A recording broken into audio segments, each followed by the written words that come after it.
کہہ رہا ہوں اس وقت کی دو سپر پاور طاقتوں کو ٹکر دینے والے خالد بن ولید پھر ایران میں بھی داخل ہو گئے. ایران کی بچی کچی سلطنتوں کو اکھیڑ کر پھینک دیا.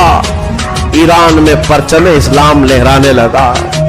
پھر حضرت خالد بن ولید رضی اللہ تعالیٰ عنہ روم کو چھیڑ ہی چکے تھے. روم کے اندر جو بادشاہوں کا دور تھا، ہرقل موجود تھا، عظیم الروم جس کو کہتے ہیں. ان کی حالت بڑی گمبھیر تھی. یہ کہیں جنگ کرنے کو نہیں تیار تھے. سپر پاور جہاں بات آتی کہتے مسلمانوں سے ہم پہلے صلح کر لیں گے. ٹیکس دینا ہے ٹیکس دیں گے، مال دینا ہے مال دیں گے. یہاں تک کہ عراق کے کچھ علاقے جہاں عیسائی رہتے تھے، جب رومیوں سے جنگ چل رہی تھی تو چونکہ عیسائی روم کو فالو کرتے تھے تو حضرت خالد بن ولید کا عدل تو دیکھیں. کہا جن عراقی علاقوں سے جہاں عیسائی لوگ رہتے تھے ہم ان سے ٹیکس لیتے تھے.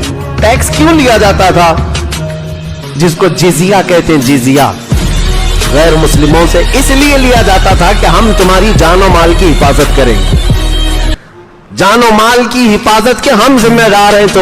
تمہارے ساتھ کوئی برا نہیں کرے گا، کوئی دوسرا آ کر حملہ نہیں کرے گا، ورنہ ہم اس کے ساتھ مقابلہ کریں گے. اس بات کے لیے اپنے مفتوحہ علاقوں میں جو غیر مسلم رہتے تھے ان سے جزیہ لیا جاتا تھا. وہ ٹیکس ہے. آج ٹی وی اینکر بیٹھ کر کے ڈیبیٹ کرواتے ہیں اس بات پر. جزیہ، ان کو جزیہ بولنا بھی نہیں آتا، جزیہ کہتے ہیں. اور اس پر منہ پھاڑ کر کے کہتے رہتے ہیں کہ یہ جزیہ لیتے تھے مسلمان، جزیہ لیتے تھے غیر مسلموں سے. کیا ظلم نہیں ہے؟ مسلمانوں سے نہیں لیتے تھے لیکن غیر مسلموں سے لیتے تھے. ارے نادانوں، آج بھی یہ سسٹم ہے، آج بھی یہ سسٹم ہے. ہمارا ملک خود ہم سے ٹیکس لیتا ہے، چاہے یہاں ہندو ہو کہ مسلمان ہو، کوئی بھی ہو. اور کس بات کے لیے لیتا ہے؟ کیا یہ تانا شاہی ہے؟ ہوگی. لیکن اصل اس کا مقصد ٹیکس لینے کا یہ ہوتا ہے کہ حکومت ہر شہری کی حفاظت کی ذمہ دار ہوتی ہے کہ تمہاری حفاظت ہماری ذمہ ہے. اس کے لیے ٹیکس دیا جاتا ہے حکومتوں کو. جزیہ بھی یہی تھا. میں بات کیا کہہ رہا تھا بیچ میں رہ نہ جائے. خالد بن ولید نے کچھ علاقوں میں جو عیسائی تھے ان سے ٹیکس لے رہے تھے پچھلے 2 سال سے. جو امیر وہاں پر گورنر تھے ان سے کہا ان کا جزیہ مال پورا واپس کر دو، ہم ٹیکس نہیں لیں گے. کیوں؟ اس لیے کہ روم سے لڑائی چل رہی ہے ہماری، اور جو یہ عیسائی ہیں یہ بھی روم کو فالو کرتے ہیں، لہذا ہم ان کی حفاظت نہیں کر پائیں گے، لہذا ہم ان سے جزیہ نہیں لیں گے، واپس دے دو.